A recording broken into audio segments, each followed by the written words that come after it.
তুমি কি জানো রাসূল সাল্লাল্লাহু আলাইহি ওয়াসাল্লাম বলেছেন একটি কথা আছে যা তোমার সব গুনাহ মুছে দিতে পারে। একদিন এক সাহাবী রাসূল সাল্লাল্লাহু আলাইহি ওয়াসাল্লামের কাছে এলেন, বললেন, ইয়া রাসূলাল্লাহ, ইসলামে এমন কিছু আছে কি যা আমি সবসময় আঁকড়ে ধরতে পারি?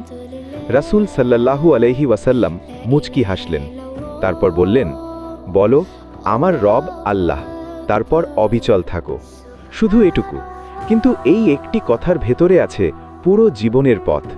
সকালে উঠে বলো, রাতে ঘুমানোর আগে বলো, বিপদে বলো, আনন্দে বলো।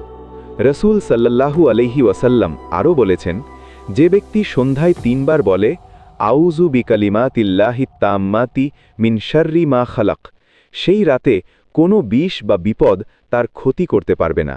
তিরমিজি। একটি কথা, একটি সিদ্ধান্ত পুরো জীবন বদলে যেতে পারে।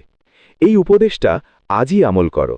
লাইক দাও, কমেন্টে লেখো আল্লাহু আকবার, আর ফলো করো। প্রতিদিন এমন গল্প পাবে ইনশাআল্লাহ।